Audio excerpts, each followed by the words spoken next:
Welcome back. Welcome in. This is Country Roads Confidential at earsports.com, a Paramount podcast. I am Mike Casaza, joined this morning by Chris Anderson to reach into the mailbag, take some questions, give some answers. Chris, a week ago, we were puzzled by a point spread. How things changed. West Virginia goes from a 6.5-point underdog on the road against a team that they beat pretty handily to an 8-point favorite at home against a team that they probably should beat pretty handily. And I think our mailbag questions reflect that. Are we going to go from having to dedicate an entire segment to 15 questions about Neil Brown getting fired? And should I lead off with a question about, hey, what happens when West Virginia starts 5-1 next year? Are we giving Neil Brown an extension? Oh boy. So that's how the mailbag has flipped as well. I love it. Keeps me sane, keeps me on my toes, even though it really tries to do the opposite, but that's fine. Um, a lot about the game already talked about, covered. Some of that is actually within the mailbag, but I don't know, as is custom before we get in. Anything strike you since we spoke on Saturday afternoon about the team, the performance, the direction of this season? No, I mean, I think most of what we said post game and in subsequent write ups is holding true. I think again, there are concerns, and it's one of the ones in here, and we'll get to in a second about, hey, actually the defense wasn't that good.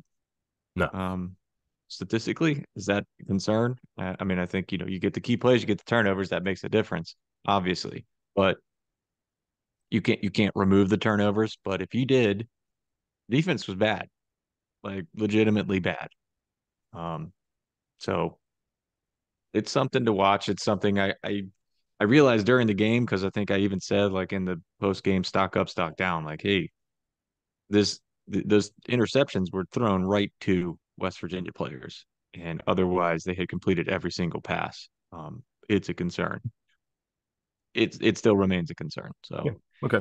I'm with you on that. I'm intrigued by what UCF did on defense. They really kind of made it difficult for West Virginia to go deep. So they took away the 3-pointers and made him throw layups, and they just handed it off instead. I wonder if that's something that you can look at again and see other defenses try to do that.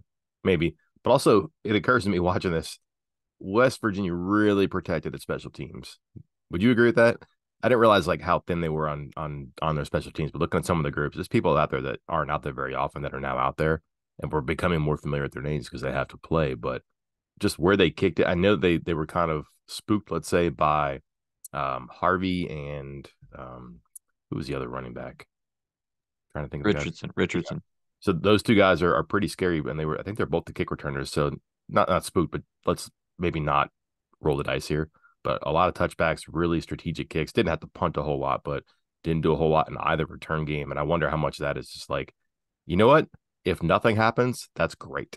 Instead of trying to make something happen, like maybe it's just like in such an embryonic stage on their special teams that they're not quite ready to put in returns and blocks and things like that. Let's just try to get the ball on the ground or out of the end zone or something like that. Touchbacks are fine. Fair catches are great. Either way. And that was clever to me because they've actually kind of weaponized special teams this year and either didn't have the opportunities or the incentive or initiative to do that Saturday. That kind of stood out to me, especially when they had field position so much in their corner without the benefit of special teams. I'm with you. I liked it. I liked what they did on special teams, and somebody else brought this up in the mailbag too. It was like, hey, are they finally just making these decisions to get some of the starters out of special teams to kind of save them a few reps, a few snaps? And yeah, it looked like some new guys out there this week. And you pointed it out during the game, like Hayes was playing with fire very well, because he was kicking to the corner, and it felt like he was 2 yards away from kicking it out of bounds every time. He just perfect placement on some of those kickoffs, and it was enough to keep them off their toes and keep special teams from being a major factor, or at least negatively against WVU. Yeah, that works. Worked out this time too. Let's jump into it. We got a lot to talk about this week with BYU coming to town. We had the news conference today with the head coach, a couple players, the coordinators. We'll learn more about Doug Nestor. Doesn't sound great for him. Might learn more about Lance Dixon. Sounds like it's probably over for him. This kind of goes on and on and on. A lot of I thought drama is a strong enough word or an accurate enough one to worry about. Like there's always plot twists with this team. It seems like on the field, off the field, today should be no different. Maybe not as severe, but certainly never boring around here. So let's fill the idle time though with some questions and our answers, Chris. All right, let's get started with that defense. Again, there were a couple questions, but I'm going to use the one from Cole 1867 because he brought up the stats with it, and I'm going to assume his stats are correct. They look correct, but I'm reading this straight from his question. Against UCF, we were outgained 463 to 450, gave up 27 first downs, gave up 6.7 yards per play, let them convert 9 of 12 third downs, forced only one punt. It's hard to feel any better about the D after that outing, even though we forced 4 turnovers. Do you feel any better about that side of the ball? And if, well, we'll get to the second part of that question first. Do you feel any better about that side of the ball after the, previous 2 weeks also being bad? Not really, but I wouldn't say worse. Like they got out of it healthy, I guess, so they're not going to become healthier, but you feel a little better that you saw some Raleigh Collins and some Caden Bizer in there. And Bizer, a lot of tackles. I'm not sure he played well, but he played a bunch and he had a lot of tackles. So he was at least active out there. It wasn't just like an observer. So they're going to need a Collins and a Bizer and maybe a Tyreek Austin Cave who was actually available and traveled. They're getting more numbers. Does that mean that they get better? We'll see. They did some clever stuff in the back end too. They put Malachi Ruffin at safety. They played Jacoby Spells. Jacoby Spells looked good. That's getting a little bit more interesting now because he's playing as opposed to being interesting because he's not playing. So there's some things there, but like what you just said, Chris, like try to have those numbers and win a game without the turnovers, right? Well, conversely, try turning it over 4 times and winning a game. It's West Virginia had the right end of the coin there, but we talk so much about like transferability, sustainability. Is this like a transferable performance? Is this a sustainable trait for an offense or a defense? And we found out the answers every time. The offense wasn't going to sustain. The defense couldn't sustain. There's no way they can keep that up if they continue to give up that yardage and um, that style of defense. And some of their tackling looked bad at times, and it was better, but it still didn't look great. But could they do that week in and week out and win these games? They have to and should maybe win at the end. Probably not, right? So that doesn't make me feel better. Did I see anything just that much better on defense? Probably not. I thought it was a pretty simple approach, but it's kind of what they've done. And they do get praise for this too, because again, they play hard, but they give their guys a chance. And you just saw that a bunch. Like they gave guys chances to make plays, and sometimes they missed, but sometimes they didn't. And when they rolled the dice a few times with pressure, it kind of worked. Ed Vesterinen got Plumlee's arm, I think, on an interception. Koba hit him, hit Plumlee on a sack, I guess. That was a fumble. So they took some chances and made some plays, but they give their guys a chance. But do they have enough guys that can keep going? I don't know. It doesn't make me feel better, but for a change, you don't feel worse about it because, they didn't get a lot of the trend lines to continue in that downward direction they were going. It got better at the end. They had timely stops, getting a turnover after a turnover, a punt and a turnover on down to the start of the fourth quarter. That was important stuff. And, small victories. You really had to be fair in how you judge them. They're not perfect. Far from it. They're not great. Far from it. Are they good? That's the goal probably right now. And that was good enough. Yeah, I was more concerned about the lack of tackling. Again, like a lot of missed tackles right up near the line of scrimmage there for the defensive line and those linebackers. It was we're beyond a trend now, so that was concerning to me. The one positive, again, the numbers are not great. You're not going to win like that unless you get those turnovers. But I noted it after the game. Felt a little better about the secondary, even though Plumlee what started was it 16 of 19 with the 3 interceptions, but 16 of 16 to his own players. But even on a lot of those passes and including the touchdowns, West Virginia's players were there. And I know people were going to be listening and be like, yeah, so they were around the ball. Like that's an upgrade from what it was last season. That's an upgrade from what we've seen a couple of times the last couple of weeks, is that the players are in the correct positions. Now it's a matter of actually finishing the play and winning those one-on-one battles that you keep hearing coaches talking about. Because I think go look at those couple touchdown passes, a couple of those big plays by UCF in the passing game, especially in the first half, up until the early third quarter. And West Virginia's players were there. Like Anthony Wilson was there. Malachi Ruffin was there. Beanie Bishop was there. They just couldn't finish the play. They were losing those one-on-one battles. And you don't want to see that, but at least they were there. put them in position to get those interceptions that they did get and help them make stops later. So that was the positive I took from it, but wouldn't say feel good about it, but it was something I noticed that was a little different than before.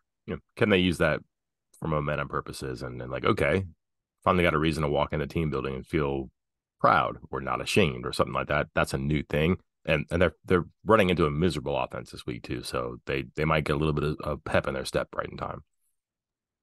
The second part of that question from Cole 1867 was if Neil Brown does return, do you think Ren allows him, interesting phrasing there, to bring back the current staff? Allows, that's an interesting word. I guess Baker being Yes. injected in that conversation is too, it's going to be part of the conversation. Like, hey, can you do better than this?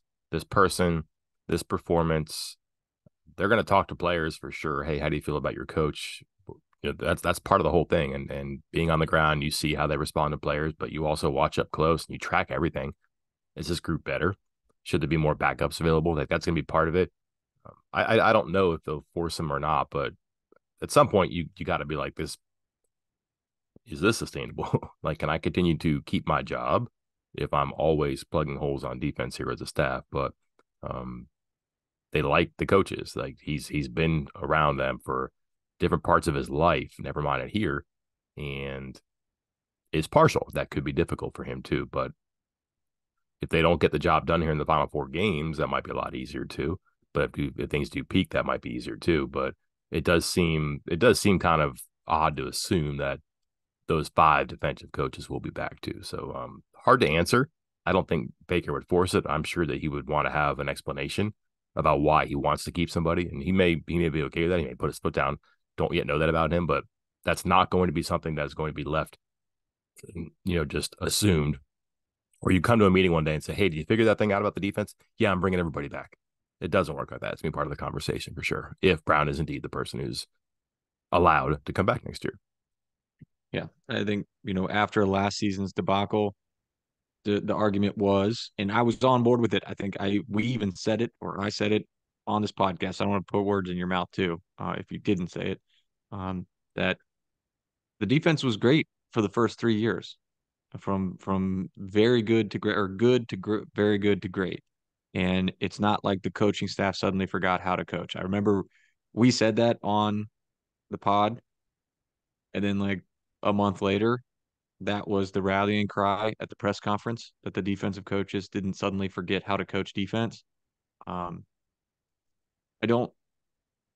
That's you can use that one time, but if your defense is bad 2 years in a row, then it raises the questions of, are you sure? Because I was in that boat, but now we are coming up on 2 full years of the defense struggling. It has looked better. There are certain players who have looked better. There are certain positions that have looked better, but I think if it finishes out the way it's currently going, with what we've seen the last 3 weeks, say the final 4 weeks of the season are similar to the 3 weeks since the bye, since the open week, that's not good. And I think, yeah, there's going to be some difficult discussions there. Again, I don't know how they phrase it with the Ren Baker allowing Neil Brown to allow those guys to stay around. It's tough. Yeah, something that's I think is worth considering here too, and use this however you want, but were they going to get all the way through with their defense before losing guys like Cobb and Lathan? I think those are the big losses on defense. So was that going to be sustainable? Like, was Lathan going to be able to play, however many snaps for 12 games and be as good, as fast, as impactful as he was? Was Cobb going to make a huge difference in the back end? I don't know about that. I have a hard time thinking that was the case. Like they played great early on, but man, have you seen some of those teams and what they're incapable of on offense, especially Pitt? Texas Tech doesn't look great. TC's look better, but was that going to keep going through the rest of the Big 12 through all these games that have been physical, playing all those snaps? I don't think that they necessarily get a break just because those guys got hurt. I don't think you judge them more kindly or more understandably because they got hurt, because like they were going to be down low anyways and they were going to have to use backups anyways eventually. Just happened in a different fashion sooner than they expected. They've had to deal with it the longer, but they still have to deal with it. I think it's still part of the evaluation too. Next question comes from GA Mountaineer 15. He asked about, who's going to rise up and have the best rest of the year. I think we covered that with our one of our 3-minute videos last week, but another part of his question was, who has surprised you both the most since the start of the season? I thought this was, I'm going to take a positive approach to this. Let's try to keep it positive instead of somebody who has negatively surprised us.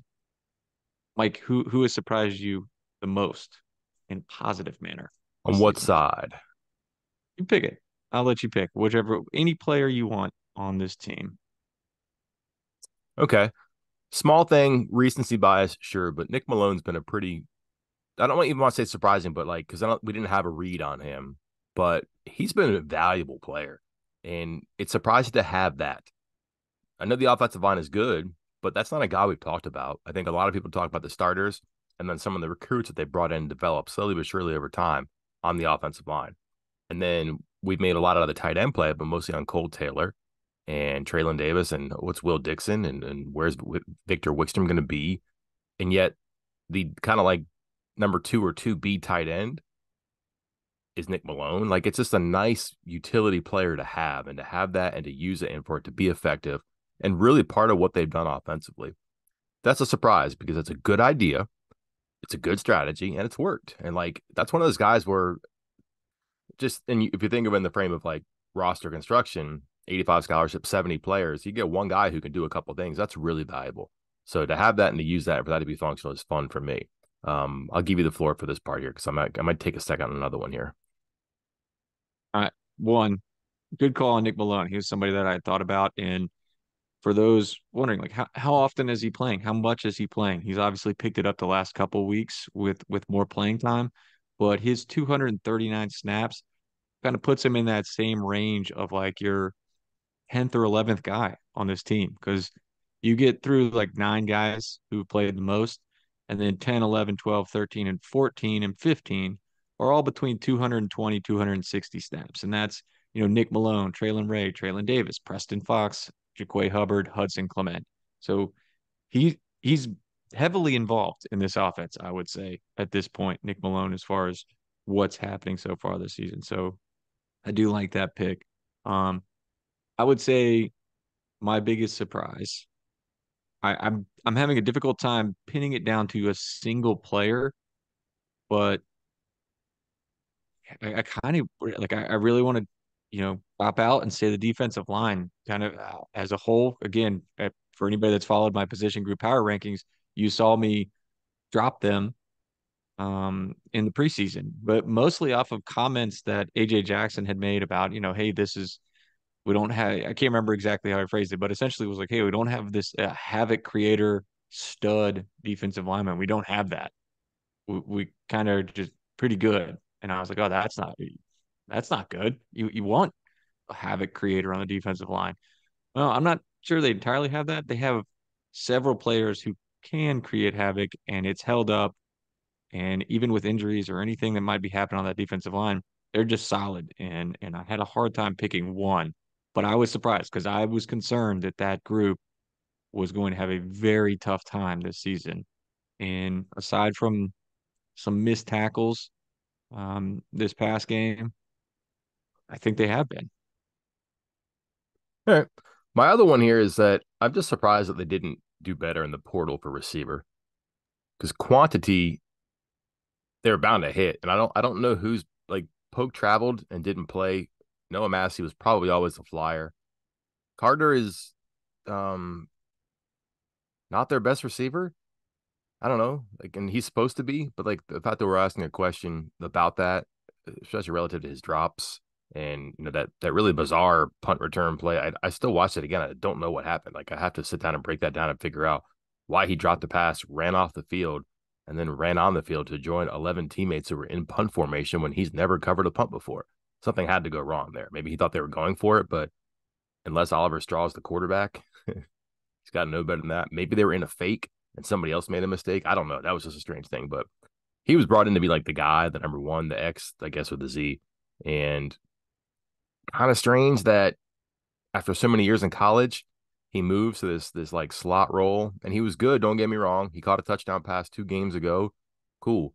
But it's been up and down for him too. And there's some personal stuff there too with his grandmother passing away during the season that may have affected him too. But to get nothing out of Polk and Massey, and then Horton's been better lately and started last game, in fact, but he started because let's say Clement's a starter because Bram and um, Aaron are no longer on the team. And so like it's kind of like by default, he's the fourth guy maybe in line there, but he's been better and he's a little bit more versatile than running a straight line. But you've kind of gotten the production of maybe one big time receiver, I would say, out of four, and two guys who aren't even playing. I don't know what the deal is with Poke and Massey. Maybe they're self redshirting or maybe they're redshirting period. They both have the opportunity to do so, but no impact from them. And that's not why you go get transfers. And then it's always hard, I think, but when you come in to be a guy, Carter, I don't know, would you say he's delivered to the expectations, Chris? I don't know. And then Horton a little bit behind the ball because he was hurt early and then he caught that bullet from Green, which apparently did some damage to his finger in the Houston game.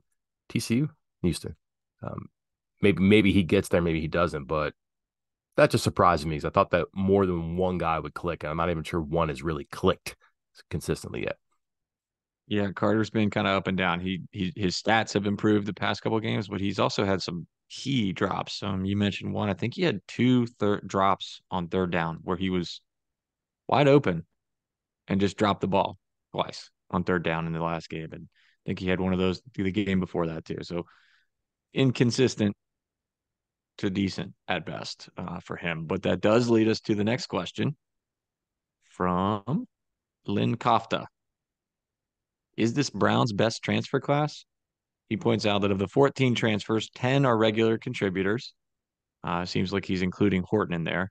And then points out that the two DBs, I'm assuming that would be Miller and Cobb, would be, if not for being hurt.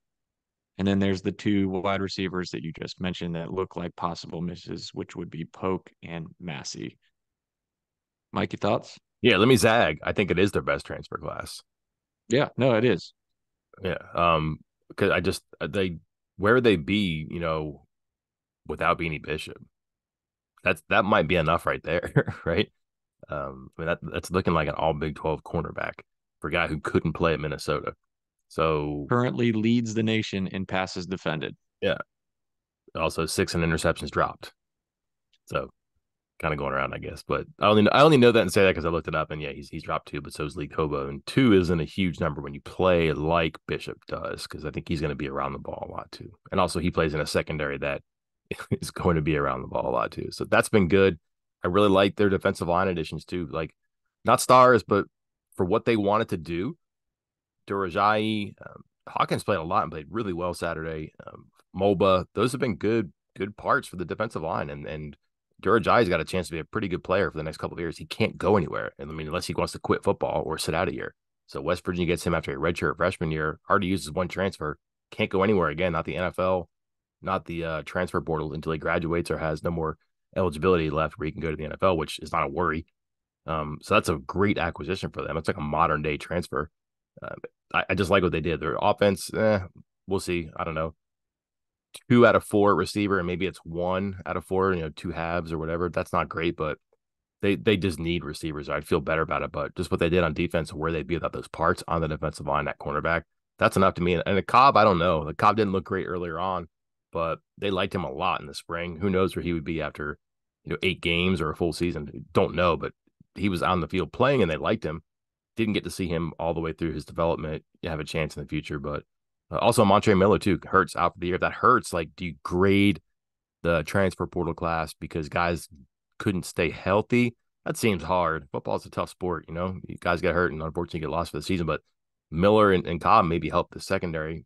I'm not going to include in my evaluation. I just think because of who they have on the defensive side, that's been a big boost and probably their best work so far. But also pretty easy comparison too. Yeah, I think this is definitively the best, and it shouldn't be surprising. I was trying to find story I wrote about how this was different. This transfer class was different because if you went and you looked at last year's class, everyone that was on that list was like, hey, this guy was good 2 years ago at an FCS program, but was hurt, but now he's going to be great. Like, are you sure? This guy was, um, this guy was an All-American in an FCS school. Like, okay, that's hitting sometimes. Hey, this guy was a backup to a backup running back somewhere else. This guy was all conference at an FCS school. Stuff like that. Like you're getting guys that are, hey, they were good at FCS or they were third stringers at like a group of five and stuff. And it's different with 2023. Like you're getting a guy from full-time starter at NC State. You're getting backup from Penn State, a backup from Minnesota. You're getting guys who were in the rotation at Power Five programs that are coming over to play at West Virginia, which was not something that was part of the previous classes. Looking at it now, what was it? Bradley and Massey were the only FCS guys in this 14-man class, and the previous class, it was like half of it was FCS guys. Um, you're asking them to make a leap in skill level, competition, and started a new school. And that's asking a lot. And so I think getting these guys who were already Power Five, I mean, here are the Power Five guys: George Aye, Bishop, Mulba, Carter, Taylor. Like, have those been the five best transfers? Like Yeah, it up makes there. sense. Mhm. Like you get the guys that played at Power Five, you get Power Five transfers who play at your Power Five schools. They seem to be doing just fine. So this new, or just aiming higher, I think was part of it for talent at this level, and it's resulted in a much better class, transfer class that's had a very big impact on this team. Yep. Good points. Let's see here from Rebels 52. He's asking us to look into the future. Oh boy. What are the biggest holes? Now, it has nothing to do with coaching staffs, I promise you, or realignment or anything else you love. What are the biggest holes this football team is going to need to fill next season? Like their roster? Yeah, You seen the ages of their roster? They got some of their keys are old. Like they're not gonna be back. yeah, Um, that's concerning. Like they're gonna have to, and we're talking about depth, which means you don't have automatic answers. So like, you've taken care of something. Like Bradley should be a sufficient replacement for Bartlett. Bartlett's quietly had a pretty nice season here, I think, probably his best one. Um, Corner, you lose Bishop, but you might have a guy in like spells who works in there, but you don't know about that. Like there's Ruffin's a valuable player now that you're gonna lose. You're losing two corners and TBD on Andrew Wilson Lamp. Maybe Montre Miller's there for you. He can come back and do that.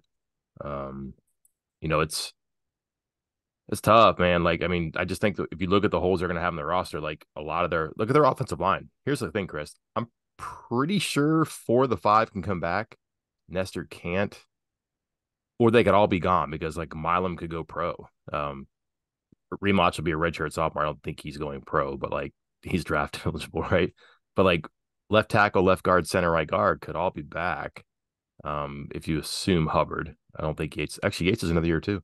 Um, yeah. I was gonna say I'm looking at the scholarship tracker. You got Frazier, Milam, Yates, Hubbard, Malone, Remuch, all technically capable of coming back next but could all season. leave too, Yes, which is kind of funny, right? And then that's why I think this exercise is crazy right now because I mean, at this point last season, were we expecting half the transfers that ended up leaving WVU? Like, I don't think we did. I mean, no, the numbers wise, you're like, yeah, this is going to happen. You just don't know who. And then the guys actually left that did leave.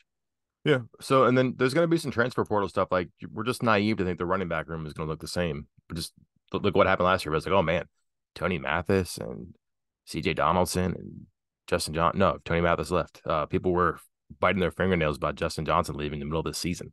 So like, there's going to be somebody from that room that probably leaves. The offensive line is going to probably look different. Um, I don't know if you can keep Green and Marchio. That seems like it's unlikely to me because Green looks like he's probably taking control of this. What's Nico going to do in the offseason? Like, great teammate. I don't know if I want to continue to be a great teammate. I want to be a great quarterback. And then a lot of their defensive talent is guys who are older and aren't going to be out the door. So, like, I think the one thing is not what are the holes, it's just that how do they replace a lot of their best players, which is the concern for every team. But it's heightened here because, man, you're let's assume you do bring back Neil Brown because of a great or good 2023, but you lose a ton of experience and talent and production. So what do you bring him back? It really complicates that decision too. So, where are the holes, this and that? Yeah. Could they be like more exciting or splashier on offense? Sure. Could they be more disruptive on defense? Sure. But a lot of that stuff is made easier when you have people who know what they're doing and you know how to use them. And they're going to be waving goodbye to a lot of them, which is a concern. It's Yeah, not a it huge is. number, but it's just a core, like the core, which pretty much is West Virginia's huge number. I understand that, but like it's not a massive number of like seniors and people who are leaving, but like it's a lot of their very good players. This is an older team, like an experienced team. That's one reason they're tough and resilient. I think Brown would tell you that, but time is ticking there. Yeah, I think so many of these guys we're going to get into these, and maybe it's not tough decisions for all of them, but this is about at the end. I think there's another year or so of it of the COVID year where everybody's got this extra year that maybe wouldn't have otherwise had it. And there are some decisions that'll still need to be made by a few guys. But and again, the transfers, who knows? Like it could get weird, it could get wild, but even not even taking into account for that. Okay, let's assume I'm just going to assume that whoever comes back is planning to come back and all that, like the good old days when the transfer portal wasn't a thing and one-time transfers wasn't a thing. There is definitively one spot that would scare the living daylights out of me, and it's why I've called into question like this decision to bring in like 15 different high school recruits at this spot. But cornerback, man, that looks Yeah. rough. Like you noted it a few minutes ago, but Ruffin's definitively gone. Bishop's definitively gone. Like they have exhausted all of their eligibility. They have none left, no matter what. Miller would need to get a waiver for a medical red shirt if he wanted to come back for another season. And the only other players in that room right now are Jacoby Spells, Andrew Wilson Lamp, who again, question mark, and Jordan Jackson. That's it. Hmm. So like cornerback is a rough room. I mean, it's already tight. That there's a reason that Malachi Ruffin's playing 95% of the snaps and Beanie Bishop is literally playing 100% of the snaps. But then you lose those two guys, and things are getting tight there for sure. They recruited a ton of corners, that you said, right? Yeah, bunch of high schoolers. That's a but Yay. yeah, I was gonna say, are you really gonna count on some high schoolers to come right in and play cornerback next year? They're gonna end up with the same issue you already had. Defensive staff has been reluctant to play true freshman in the back end. Yes. Next question. We got time for one more? Got 4 minutes. Uh, real quick on this one because I saw the Nick Saban comments the other day. Odds there are communications over signals for quarterback and defense in college football next season. The little green dot on the quarterback's head, the only person that can get calls in from the offensive coordinator or play caller. Do you Power think that's five. coming? Power five. I bet you. I Power would five be. only? I mean, well, because you're going to have to pay for it, and you're going to have to Right. be in a situation where if you're the home team, you have to make sure that the visiting team has that capability. So there are G5, like Liberty could do it, but the rest of the teams in their conference probably couldn't. So you're not going to let Liberty have that advantage. That's just an example from the Group of Five level. There are other ones you could use, but in the Power Five, I bet you I bet you it could be a mandate. I don't. I don't think anybody's against it, except this is going to be really it's a hard thing for the job market because what are you going to do with those 4 guys who hold the towels behind the coordinators? I mean, we're gonna have to get rid of the pink and light blue WVU polos. Is Yeah. that what's gonna happen? What about the guy who cuts the eye holes in the sheet so they can actually look out the sheet and stare into nothing? I guess watch the game. Like, I'm got to gonna have think to cut about that somebody in the person. graphics department that makes the plastic board with all the memes on it. So Yeah, and it's like the unfortunate. security guard who comes up to me and says, listen, I've been here for 7 years and I've never seen you before. And I go, I've been here for 19 years and I don't know who you are. And they asked me to leave the stands at a football practice because they don't know who I am because they think I'm taking signs from the team that I cover, selling them on the black market. I mean, what do you do about that guy? I mean, it's tough, man. It's tough out there. I mean, these are decisions that have a lot of repercussions. Might be the same guy who came up to me when I was showing up for a recruiting camp and the team was just doing a casual walkthrough with no football, no nothing. on the football field and asked me to leave the stadium because I had my camera around my neck because the recruiting camp was starting in 30 minutes. That's the question. I think it should happen. This is probably overdue. We try to make NFL like college and college like the NFL. Why not? This just makes the game easier. It takes away a lot of the silliness where think of how fewer timeouts will get burned or something like that when a guy doesn't get a sign or give something up. And then again, it could be equally done in the Power Five. It'd be hard in the Group of Five, but also the Power Five does its own thing. So it certainly could be put in by conferences at the Power Five level, mandated. It could just be a Power Five wide thing too. Wrap it up here, Chris. If you didn't hear your question from Chris or answer from us, might catch it in the written format. Chris comes out that later in the week. We'll have full coverage of today's news conference, maybe some news on a basketball player or two whose status is in jeopardy, Raekwon Battle, and then A Cook, who seems like he's getting better out of the woods. Who knows? We'll see. We'll find out more, but we'll update as we can on the site. Chris, anything you want to add here? Yeah, those people, the mailbag will be coming out Tuesday. A couple of the questions you won't hear here, you won't see there, because you're going to see them in the 3-minute videos. A couple of them that were really well made for the 3-minute video hits that Mike are doing. So look for those Wednesday and Friday as well. I'll wrap it up today. I'm going to go car shopping here. Eventful weekend for me. Until then, I'm Mike Casaza. And I'm Chris Anderson. We will talk to you then.